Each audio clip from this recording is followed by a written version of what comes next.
चीन के फोशॉन शहर में हजारों लोगों ने जो देखा था उसे आसमान में उड़ता हुआ शहर ही कहा जा सकता है। चीन के हजारों लोगों ने सोशल मीडिया पर चीन के आसमान पर उड़ते हुए यूएफओस की फोटोज डाली थी। हमें आसमान में ऐसी बहुत सी घटनाएं नजर आईं जिन्हें चीन की सरकार सिरे से खारिज कर रही है। ऐसे में सवाल ये उठता है कि कहीं इतिहास खुद को दोहरा तो नहीं रहा, क्योंकि चीन में उड़ने वाले ड्रैगन्स की कहानियां हैं।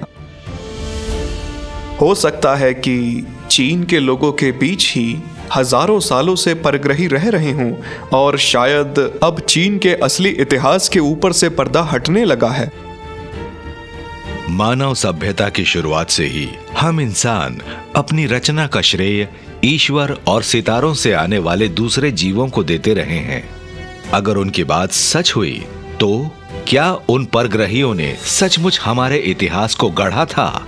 और अगर ऐसा था तो क्या उन दूसरे ग्रह के जीवों और चीन के हिडन एम्पायर के बीच कोई संबंध था? वो कौन थे? वो कहां से आए? वो अपने पीछे क्या छोड़ गए? वो कहां चले गए? क्या वो लौट कर आएंगे? साइंस डॉक्यूमेंट मिस्ट्रीज पेश करता है द हिडन एम्पायर। 26 जनवरी 2011 सुन शिली, चीन के विदेश विभाग के एक पूर्व अधिकारी जो माओ जेडोंग के लिए काम करते थे, वो सामने आए और कनाडा के एक अखबार को उन्होंने बताया कि चीन की सरकार ये जानती है कि पृथ्वी पर दूसरे ग्रहों के जीव आते हैं। सरकार का एक ऑब्जेक्टिव और प्रैक्टिकल एटीट्यूड था और उसने हमें इस टॉपिक पर काफ़ी रिसर्च करने, रिपोर्ट्स जमा करने और डिस्कशन करने का मौका दिया। सरकार इस टॉपिक पर काफ़ी ध्यान दे रही थी, खासकर मिलिट्री एयरफोर्स और सिविल एविएशन डिपार्टमेंट पर, क्योंकि उनका ही यूएफओ से सामना होता था। सुन शिली ने सिर्फ इतना ही नहीं कहा था कि चीन की सरकार को ये पता है कि पृथ्वी पर दूसरे ग्रह के जीव आते हैं, बल्कि उनका ये भी कहना था कि कुछ परग्रही आज भी इंसान के रूप में हमारे बीच रह रहे हैं। और उनके इस खुलासे ने बहुत बड़ा धमाका कर दिया था। जाहिर है इस खुलासे के बाद हमारे दिमाग में ये बात भी घूमने लगी थी कि हम पृथ्वी पर रहने वाली इन सबसे सीक्रेट सोसाइटीज के बारे में आखिर कितना जानते हैं। सुन शिली ने दावा किया था कि उन्होंने चेयरमैन माओ के साथ काम करते समय परग्रहियों के बारे में काफी संवेदनशील जानकारियां जमा की थीं और उन्होंने खुद भी देखा था। 1972 में मैं सेंट्रल गवर्नमेंट में था, तब मैं विदेश विभाग में काम कर रहा था। उस रोज हम रात की ड्यूटी पर थे जब हमने आसमान में एक चमकता हुआ यूएफओ देखा जो एक छोटे चांद जैसा लग रहा था, पर वो चांद से ज्यादा चमक रहा था। वो ऊपर नीचे जा रहा था और करीब 10 मिनट बाद वो गायब हो गया। शुरुआत में शिली ने उस चीज को कोल्ड वॉर का एक तरह का इंटेलिजेंस मॉनिटरिंग डिवाइस कहा, मगर कुछ साल बाद चीन की सरकार में बड़े ओहदों पर काम करते हुए उन्होंने दावे से कहा कि वो असल में एक परग्रही अंतरिक्ष यान ही था। मैं डॉक्टर सुन शिली से 2013 में वॉशिंगटन डीसी में मिला था। वहां हम दोनों डिस्क्लोजर पर सिटीजन हियरिंग में स्पीकर्स थे। मुझे वहीं सुन शिली से मिलने का मौका मिला तो मैंने उनसे इस मामले में बात की कि वो इस मामले को लेकर काफी गंभीर थे। क्या सुन शिली, जो हमारे इतिहास की एक बड़ी शक्ति के साथ काम कर रहे थे, उन्हें वाकई इस बात की जानकारी थी कि दूसरे ग्रह के जीव पृथ्वी पर आते थे?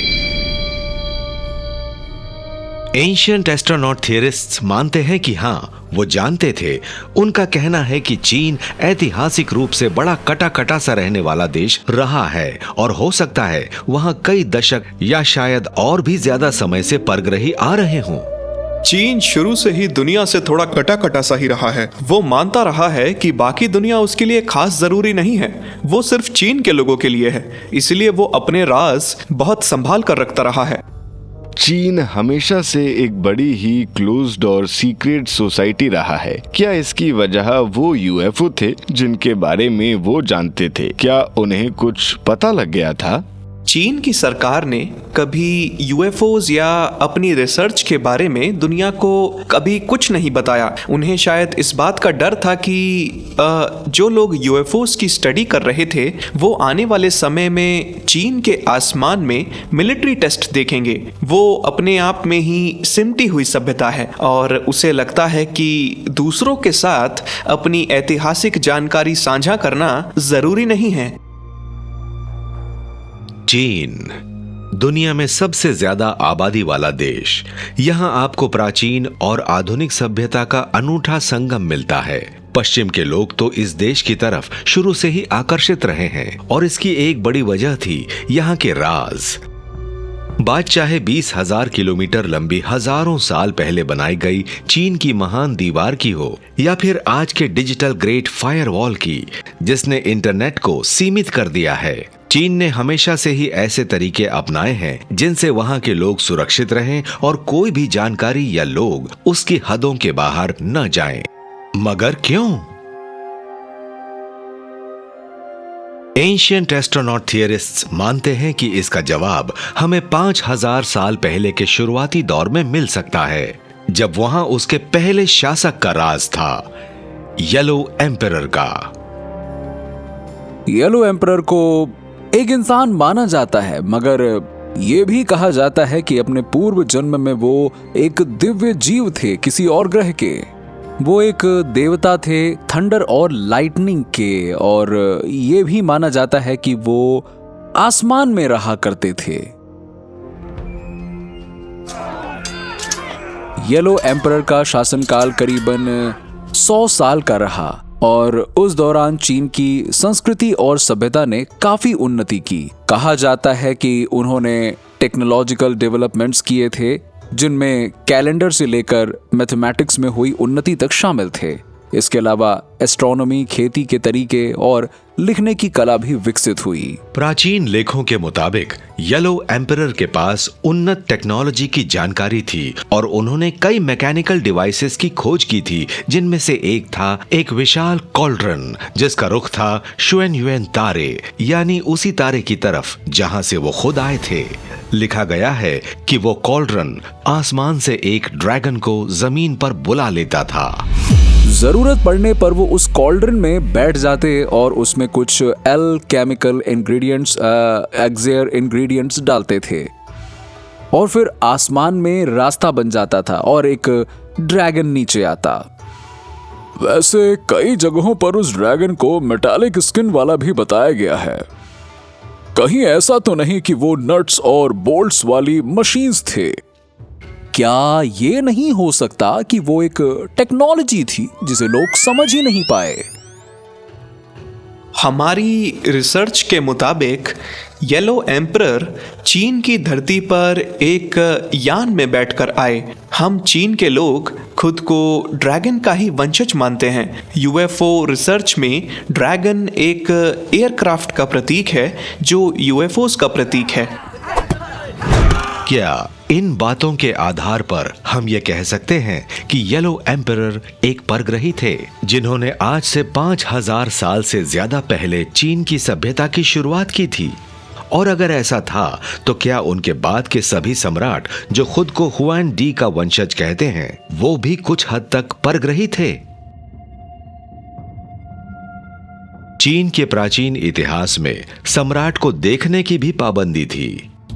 सन 1420 से 1912 तक वो आम जनता से दूर बीजिंग के एक विशाल किले में कैद रहते थे जिसे फॉरबिडन सिटी कहा जाता था।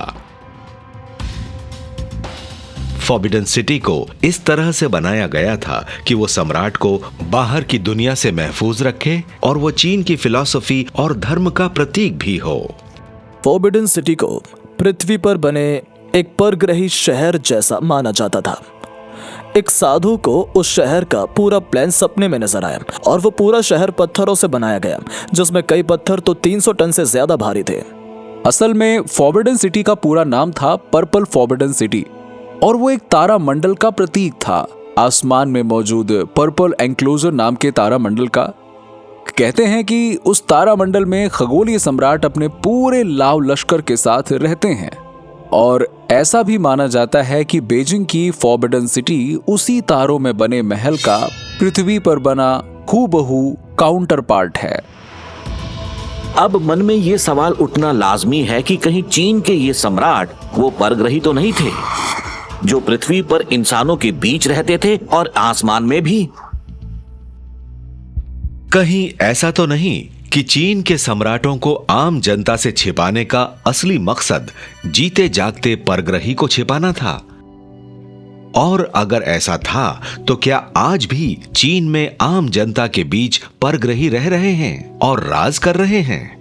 क्योंकि चीन के एक बड़े अधिकारी सुन शिली का कहना है कि वो आज भी वहां हैं। एंशिएंट एस्ट्रोनॉट थियरिस्ट्स मानते हैं कि इससे जुड़े सबूत हमें एक वीरान रेगिस्तान में मिल सकते हैं, रहस्यमय ममीज के रूप में। क्या हम ये कह सकते हैं कि टरीम बेसिन से मिली ममीज असल में परग्रही जीवों की ही है? और क्या ये भी कहा जा सकता है कि मऊ जागुओ ने 1994 में अपने घर में जिस जीव को देखा था वो भी उसी परग्रही नस्ल का था? हेलोंग जियांग प्रोविंस, चीन, जून 1994। Red flag logging camp. पेड़ उगाने वाले किसान मंग जागुओ को लगा कि ड्रैगन माउंटेन्स पर एक हेलीकॉप्टर क्रैश हुआ है। वो उनकी जांच करने चले गए और जब वो घाटी के मुहाने पर पहुंचे तो उन्हें सिर पर किसी चीज से मारा गया और वो बेहोश हो गए। कई दिन बाद अपने घर के बेडरूम में उनकी आंखें खुली। उन्हें पता नहीं था कि वो वहां कैसे पहुंचे, मगर उसी रोज उनसे कोई मिलने आया जिसके बारे में उन्होंने बताया कि वो 6 उंगलियों वाली एक 10 फुट लंबी परग्रही महिला थी। वो दोनों उनके बिस्तर के ऊपर हवा में मंडरा रहे थे। फिर अचानक वो महिला कमरे की दीवार पार करके गायब हो गई और वो अपने बिस्तर पर आ गिरे। उनकी ये कहानी बड़ी चौंकाने वाली थी और खबर फैलने पर बीजिंग के साइकोलॉजिस्ट और पुलिस टेक्नीशियन ने जागुओ से पूछताछ शुरू कर दी। उन्हें सम्मोहित किया गया और उनका लाई डिटेक्टर टेस्ट भी हुआ और फिर उनकी कहानी को सच मान लिया गया। जागुओ भी चीन के उन हजारों लोगों में से एक थे जिन्होंने हाल के वर्षों में किसी परग्रही का सामना करने का दावा किया था, मगर उन्हें तो एक विशाल परग्रही जीव ने अगवा किया था। इसलिए ये बात ज्यादा अहम थी क्योंकि चीन में एक बहुत बड़ी आर्कियोलॉजिकल खोज हुई थी जो शायद 4000 साल पहले की एक चीज की थी। टाकला मकान रेगिस्तान को मौत का समंदर भी कहते हैं और यह खतरनाक बीहड़ कई रहस्यों को समेटे है और वक्त में घोसा गया है। टैकला मकान रेगिस्तान चीन के उत्तर पश्चिम में है और करीब 3,38,000 स्क्वायर किलोमीटर में फैला हुआ है। उस लिहाज से देखा जाए तो ये न्यू मैक्सिको से बस थोड़ा ही बड़ा है। ये सिर्फ रेत की दुनिया का दूसरा सबसे बड़ा रेगिस्तान है और यहाँ पहुंच पाना भी बहुत मुश्किल है। यहाँ का मौसम भी बड़ा बदमिजाज है। यहाँ ना जीव है, ना खाना, ना पानी, ना ही कुछ और है। टाकला मकान रेगिस्तान एक बड़ा ही खतरनाक बीहड़ है जहां किसी का रह पाना बहुत मुश्किल है। मगर पिछले 30 साल में टरीन बेसिन क्षेत्र में काम कर रहे चीन के आर्कियोलॉजिस्ट को यहां से सैकड़ों ऐसी कब्रें मिली हैं जो 1800 ईसा पूर्व के आसपास की हैं। टाकला मकान रेगिस्तान का मौसम बिल्कुल सूखा सूखा है और ये बिल्कुल बंजर बियावान है। यहाँ के हाइपर कॉन्टिनेंटल क्लाइमेट में दिन और रात के तापमान में बहुत बड़ा फर्क आ जाता है और यहाँ नमक की मात्रा भी बहुत ज्यादा है। इन दो कारणों, हवा का सूखापन और मिट्टी का खारापन, ममीज को बिल्कुल सुरक्षित रखता है। यहाँ उन्हें बहुत अच्छी तरह से सुरक्षित ममीज मिली जिनका आधुनिक डीएनए विश्लेषण करके आर्कियोलॉजिस्ट ने पता लगाया कि वो प्राचीन लोग चीन के नहीं थे। डीएनए टेस्ट के नतीजे बड़े ही चौंकाने वाले थे और उनसे उन लोगों के इतिहास की काफी जानकारी मिल रही थी, क्योंकि वो मर्द शायद उस जगह से आए थे जिसे हम इंडो यूरोपियंस का घर मानते हैं। इन कब्रों में दफन ज्यादातर लाशें कॉकेजन लोगों की लग रही थीं। वो ना तो चाइनीज थे, ना विगोर्स थे और ना ही टर्किन, और उनकी कई खूबियां ऐसी भी थीं जो कहीं किसी और जगह के लोगों में नहीं मिलती। वो ममीज अपने आप में बड़ी ही दिलचस्प थीं, क्योंकि उनमें से कुछ में बायोलॉजिस्ट को यूरोपॉड फीचर्स नजर आए थे। इसका मतलब है कि उनका चेहरा एंगुलर था, उनकी आंखें बड़ी थीं, उनकी स्किन गोरी थी, शरीर एलोगेटेड था और बाल घुंघराले थे, जो लाल घुंघराले या गहरे भूरे हो सकते थे।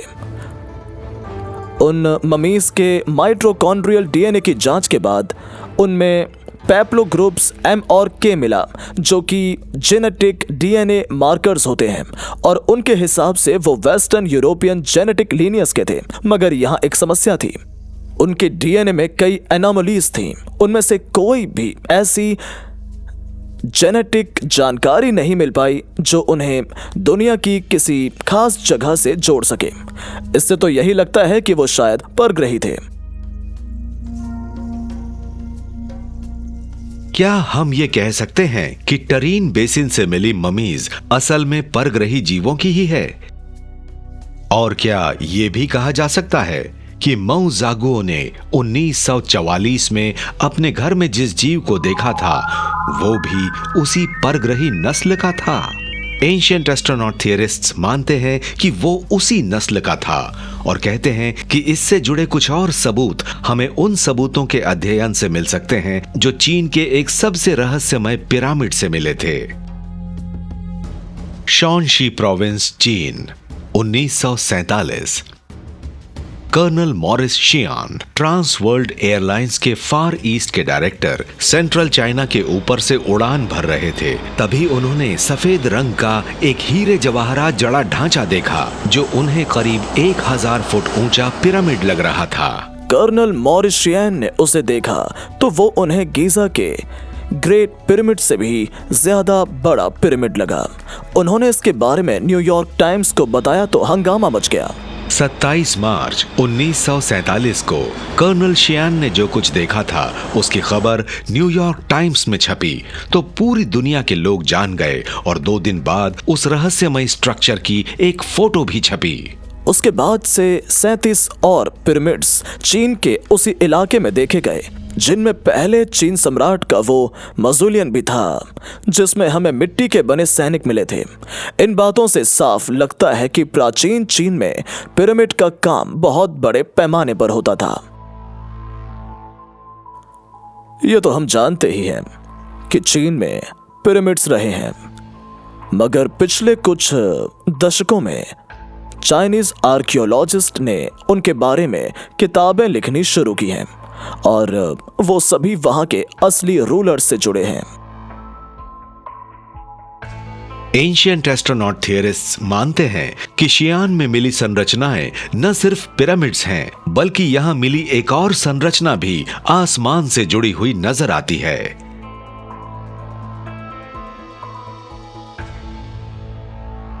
उन्नीस 1999 में धार्मिक अनुष्ठान में काम आने वाली सबसे पुरानी धार्मिक वेदी की खोज Chinese academy of social sciences ने शियान में की थी। कहा जाता है कि चीन के 17 सम्राटों ने उसी स्वर्ग की वेदी पर धार्मिक अनुष्ठान किए थे और वो वेदी 581 ईस्वी की थी। चीन के सभी सम्राट परग्रहियों जिन्हें वो आसमान के देवता कहते थे उनसे उसी स्वर्ग की वेदी पर संपर्क करते थे, मगर पत्थर की वैसी ही एक संरचना जिसमें मुख्य वेदी के मुकाबले छल्ले अलग हैं वो हमें पेरू के सेक्सा योमन से मिली है और इनका शासक भी आसमान से आए जीवों के ही वंशज थे, चीन के राजाओं की तरह। ये बड़ी हैरानी की बात है कि म्यांमार का पेरू में है और चीन में स्वर्ग की वेदी। ये दोनों अलग अलग संस्कृतियों और अलग अलग समय की हैं, फिर भी उनके बीच गजब की समानताएं हैं और दोनों का इस्तेमाल देवताओं के साथ कम्युनिकेशन के लिए किया जाता। क्या इसका मतलब ये हो सकता है कि ये दोनों प्राचीन संस्कृतियां उन्हीं परग्रही देवताओं की पूजा आराधना कर रही थीं जो हमारे अतीत में पृथ्वी पर आते थे? क्या ये कहा जा सकता है कि चीन के शियान शहर में और उसके आसपास मिली संरचनाएं असल में प्राचीन शासकों के लिए परग्रही जीवों से जुड़ने का जरिया थीं? एंशिएंट एस्ट्रोनॉट थियरिस्ट्स कहते हैं कि शियान के पश्चिम में करीब 800 किलोमीटर दूर क्विंग हाई प्रांत में माउंट बायगोंग की चोटी पर एक और रहस्यमय पिरामिड मिल सकता है। 2003 में चाइनीज साइंटिस्ट की एक टीम तिब्बत गई और मशहूर माउंट बायगोंग की जांच पड़ताल की, तो उन्हें वहां पहाड़ की चोटी पर एक 200 फुट ऊंचा पिरामिड मिला। उसके अंदर गुफाओं का एक नेटवर्क बना था और गुफा के मुहाने पर उन्हें 3 जगहों पर ट्रायंगुलर फेसेस मिले और पिरामिड के आसपास कई अलग अलग रस्टी पीसेस भी मिले। अगर आप माउंट बायगोंग को देखें तो वो खुद भी एक आर्टिफिशियल पिरामिड जैसा ही लगता है और उसके 3 ट्रायंगुलर मुहाने हैं जिनसे आप उस पहाड़ी के पिरामिड के अंदर जा सकते हैं और उसके अंदर मेटालिक पाइप्स हैं। गुफा के फर्श पर मेटालिक पार्ट्स बिखरे हुए नजर आते हैं। ऐसा लगता है जैसे वो कोई बेस हो। एंशिएंट एस्ट्रोनॉट थियरिस्ट्स कहते हैं कि दुनिया में हर जगह मिस्र से लेकर पेरू और मैक्सिको तक पिरामिड्स इसलिए पाए जाते हैं कि हमारे पूर्वजों को परग्रहियों ने इस तरह की संरचनाएं बनाना सिखाया था। लेकिन अगर माउंट बायगोंग पर मिली पाइप के आकार की वो चीजें उन्नत टेक्नोलॉजी से बनाई गई आर्टिफिशियल चीजें हैं, तो क्या इस बात का पुख्ता सबूत हो सकता है कि हमारे अतीत में परग्रही हमारे मामलों में दखल देते थे? चाइनीज मिथोलॉजी में कुनलुन पहाड़ को पृथ्वी का केंद्र माना गया है और कहते हैं कि ये जेड, जैस्पर और दूसरे कीमती रत्नों का एक विशाल पिलर था जो आसमान तक गया था। माउंट कुनलुन एक मिथिकल पहाड़ है और इसे एक्सिस मुंडी माना जाता है, यानी कि ये वो सेंट्रल पिलर है जहां के इर्द गिर्द पूरा ब्रह्मांड घूमता है। कह सकते हैं कि ये पृथ्वी और बाकी के ब्रह्मांड को आपस में जोड़ता है। यही वो जगह थी जहां पर दूसरे ग्रह के जीव पृथ्वी के जीवों से संपर्क करते थे। ऐसे में मन में ये सवाल उठता है कि कहीं माउंट बायगोंग नहीं बल्कि ये मिथिकल कुनलुन पहाड़ परग्रहियों का वो बेस तो नहीं था जो पृथ्वी से सितारों तक गया था। क्या ऐसा हो सकता है कि दूसरे ग्रह के जीव हजारों साल पहले चीन में आते थे और उन्होंने एक ही प्राचीन बेस के अवशेष छोड़े थे? एंशिएंट एस्ट्रोनॉट थियरिस्ट्स मानते हैं कि चीन का सबसे बड़ा राज शायद उसकी सबसे ऊंची चोटी पर नहीं बल्कि उसकी स्याह गहराइयों में छिपा हो। क्या ऐसा हो सकता है कि येलो एम्परर को जो ड्रैगन आसमान से पृथ्वी पर लाया था, जिसकी चर्चा चीन के प्राचीन लेखों में की गई है, वो और यांग यूशियान ने जिस यूएफओ को देखा था वो एक ही परग्रही यान थे? अगर हां, तो क्या फूशियन लेक के तल पर दूसरे ग्रह के जीवों का एक बेस था?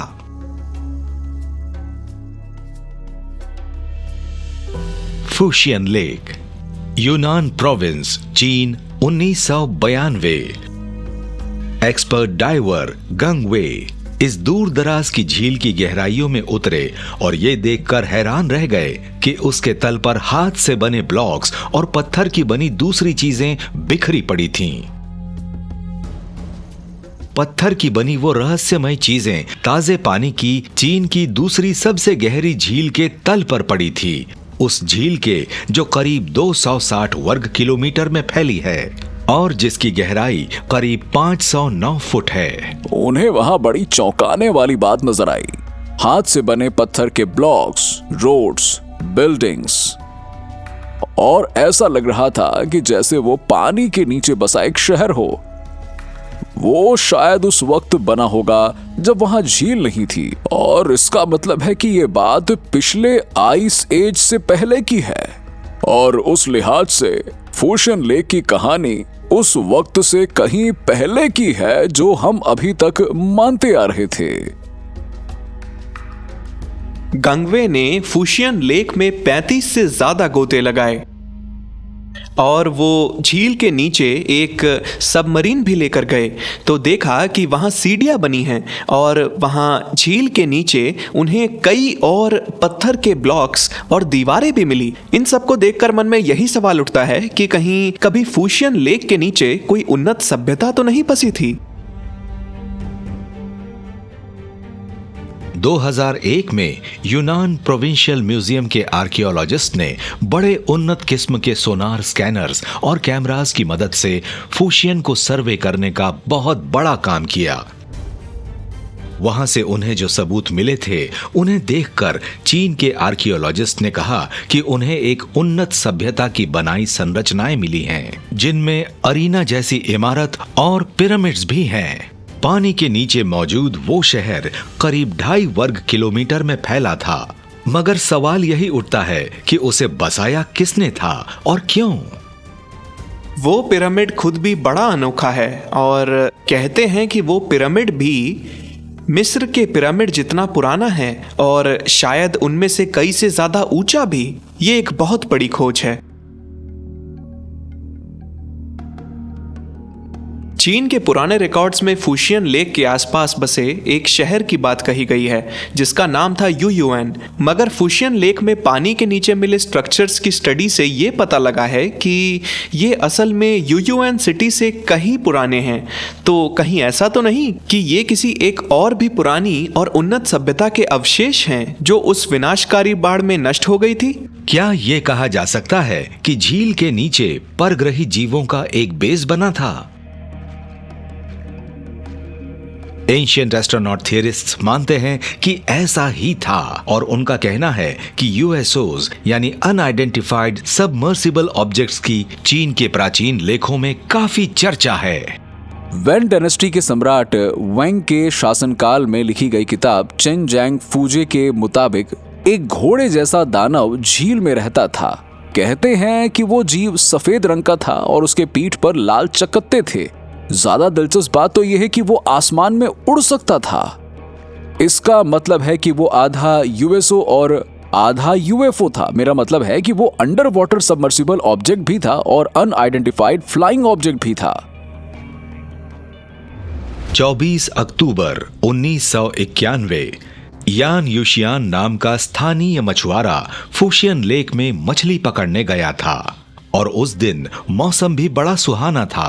तभी अचानक झील के ऊपर घना कोहरा छाने लगा। 1991 में यांग यूशियान नाम का एक मछुआरा था, फुशियन लेक में मछली पकड़ने गया था। तभी उसने एक यूएफओ देखा। हैरानी की बात ये थी कि वो एक अनोखा यान झील के पानी से बाहर निकला था। उसने उसे एक चमकदार डिस्क बताया। यूएफओ उसके काफी करीब था और वो इतना शक्तिशाली था कि उसने मछुआरे की नाव को उछाल दिया और फिर देखते ही देखते वो यान आसमान में गायब हो गया। जाहिर है लेक फुशियन एक ऐसी जगह है जहां लोग कई साल से अजीबोगरीब घटनाएं देख रहे हैं। क्या ऐसा हो सकता है कि येलो एम्परर को जो ड्रैगन आसमान से पृथ्वी पर लाया था, जिसकी चर्चा चीन के प्राचीन लेखों में की गई है, वो और यांग यूशियान ने जिस यूएफओ को देखा वो एक ही परग्रही यान थे? अगर हाँ, तो क्या फुशियन लेक के तल पर दूसरे ग्रह के जीवों का एक बेस था? एंशिएंट एस्ट्रोनॉट थियरिस्ट्स मानते हैं कि वो एक ही थे और उनका कहना है कि चीन में अब इस तरह की चीजें इतनी ज्यादा नजर आने लगी हैं कि वहां की सरकार अब सच को और नहीं छिपा सकती। क्या हाल की घटनाओं ने चीन की सरकार को ये सोचने पर मजबूर कर दिया है कि उन्हें अब उन परग्रहियों की जांच करनी ही पड़ेगी, उन घटनाओं की जिनके बारे में उसे कई साल से पता था? फोशान, चीन, 7 अक्टूबर 2015। इस भीड़ भरे महानगर के आसमान में हजारों लोगों ने बादलों के ऊपर एक शहर को उड़ते देखा। वो नजारा तंग कर देने वाला था। वो हर लिहाज से एक शहर ही लग रहा था और कई मिनट तक आसमान में रहा। यहां तक कि बहुत से लोगों ने उसके वीडियो भी बनाए। उसे चाइनीज टेलीविजन पर दिखाया गया और जल्दी ही वो दुनिया भर के सोशल मीडिया में छा गया। बहुत से लोगों ने कहा कि उन्होंने आसमान में उड़ती उन स्काई स्क्रैपर्स टाइप की बिल्डिंग्स को बादलों के ऊपर उड़ते हुए देखा। वो बड़ा शानदार नजारा था, उसके बारे में और कुछ नहीं कहा जा सकता है। मगर चीन के अधिकारियों ने उस पूरी घटना को ही एक भ्रम कहा। मगर आज तक कोई ये साबित नहीं कर पाया कि वो फुटेज असली नहीं है। और उस वीडियो की तस्दीक हजारों चश्मदीदों ने भी की थी। मगर कुछ लोगों का कहना है कि वो फुटेज भले ही असली हो, मगर उसे एक ऑप्टिकल इल्यूजन कहा जा सकता है, फाटा मोर्गाना। उसके बारे में एक थियरी है जिसे लोग कहते हैं फाटा मोर्गाना।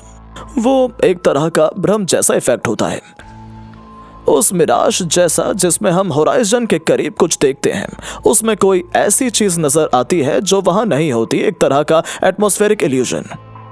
मगर मुझे तो वो फाटा मोर्गाना नहीं लगता, क्योंकि उतनी ऊंचाई पर ऐसा कुछ नहीं होता है। यह कहना कि वो एक तरह की इन्वर्जन लेयर थी जिससे आसमान में एक सिटी स्केप दिखाने की कोशिश की गई थी, ये बात सही नहीं लगती है।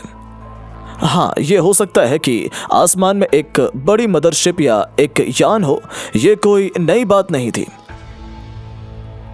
उसके कुछ दिन बाद ही वहां से करीब 1300 किलोमीटर दूर उसी तरह की एक और घटना हुई थी। इसके बाद तो यह कहना ही पड़ेगा कि आसमान में कुछ ना कुछ तो जरूर था।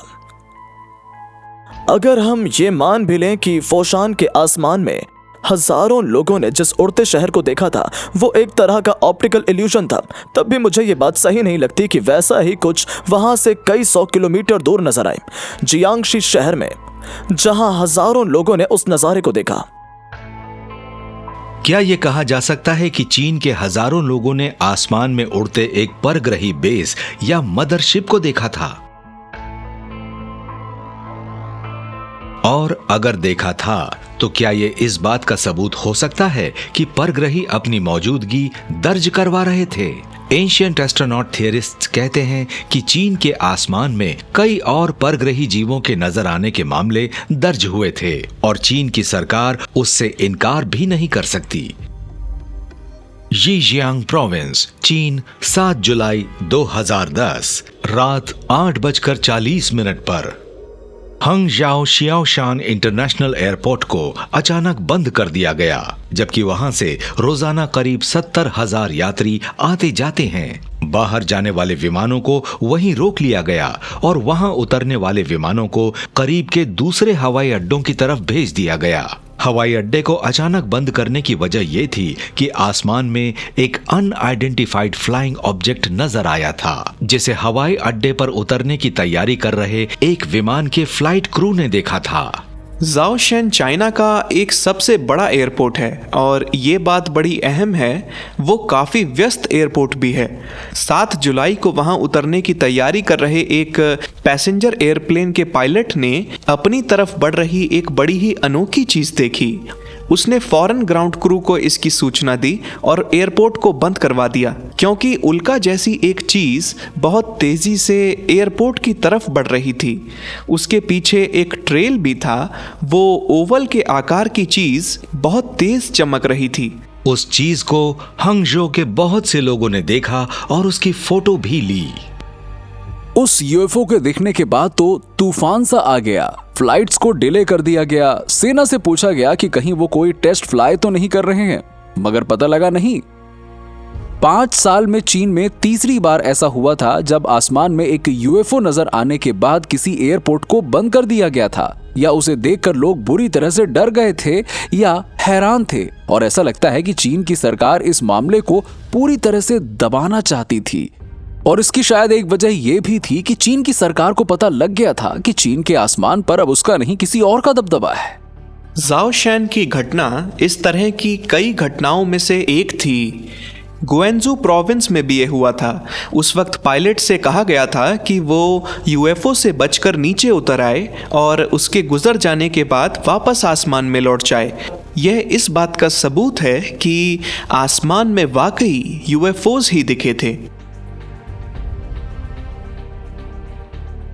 अमेरिका में बहुत से लोग यही मान रहे थे कि आसमान में उड़न तश्तरियां सिर्फ अमेरिका में ही नजर आती हैं। लेकिन हाल के सर्वे से पता लगा है कि चीन की करीब 140 करोड़ की आबादी में से आधी को परग्रहियों पर यकीन था। एंशिएंट एस्ट्रोनॉट थियरिस्ट कहते हैं कि चीन की सरकार भले ही उड़न तश्तरी नजर आने की हाल की घटनाओं से इनकार करें, मगर इतना तो तय है कि उसे भी मालूम था कि परग्रहियों की बात में कुछ तो सच्चाई है। चीन में लोग उस यूएफओ कम्युनिटी के सदस्य बनना चाहते हैं जो परग्रही जीवों से संपर्क करना चाहती है। चीन की सरकार भी इस बात पर नजर रख रही है और वो ऐसे रिसर्च ग्रुप्स की आर्थिक मदद भी कर रही है। तो क्या इसका मतलब यह है कि सरकार भी अब ये मानने लगी है कि परग्रही जीवों के साथ हमारे संपर्क को वो खारिज नहीं कर सकती? क्या हाल की घटनाओं ने चीन की सरकार को ये सोचने पर मजबूर कर दिया है कि उन्हें अब उन परग्रहियों की जांच करनी ही पड़ेगी, उन घटनाओं की जिनके बारे में उसे कई साल से पता था?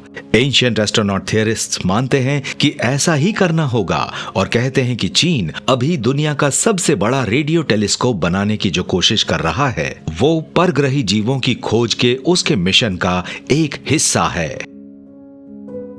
एंशिएंट एस्ट्रोनॉट थियरिस्ट्स कहते हैं कि इस विशाल टेलीस्कोप का निर्माण ही इस बात का सबूत है कि चीन की सरकार परग्रही जीवों में दिलचस्पी ले रही है। क्या वो जानते हैं कि परग्रही वहां हैं? क्या उनकी ये कोशिश है कि वो पहले पुख्ता सबूत जमा कर लें, फिर उनका राज खोलने वाला दुनिया का पहला देश बन जाए? गुएझो प्रोविंस, चीन, 2011। यहां एक बहुत बड़ी इंजीनियरिंग और साइंटिफिक चीज बनाने की शुरुआत की गई है। यह है 500 मीटर टेलीस्कोप, जिसे फास्ट भी कहते हैं।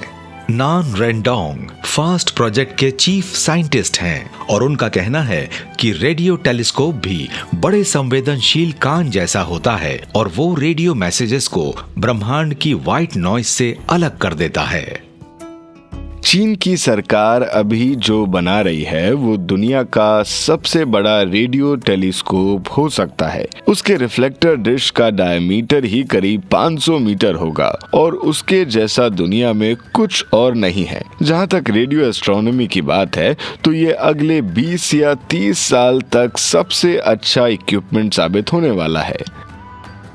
एंशिएंट एस्ट्रोनॉट थियरिस्ट कहते हैं कि इस विशाल टेलीस्कोप का निर्माण ही इस बात का सबूत है कि चीन की सरकार परग्रही जीवों में दिलचस्पी ले रही है।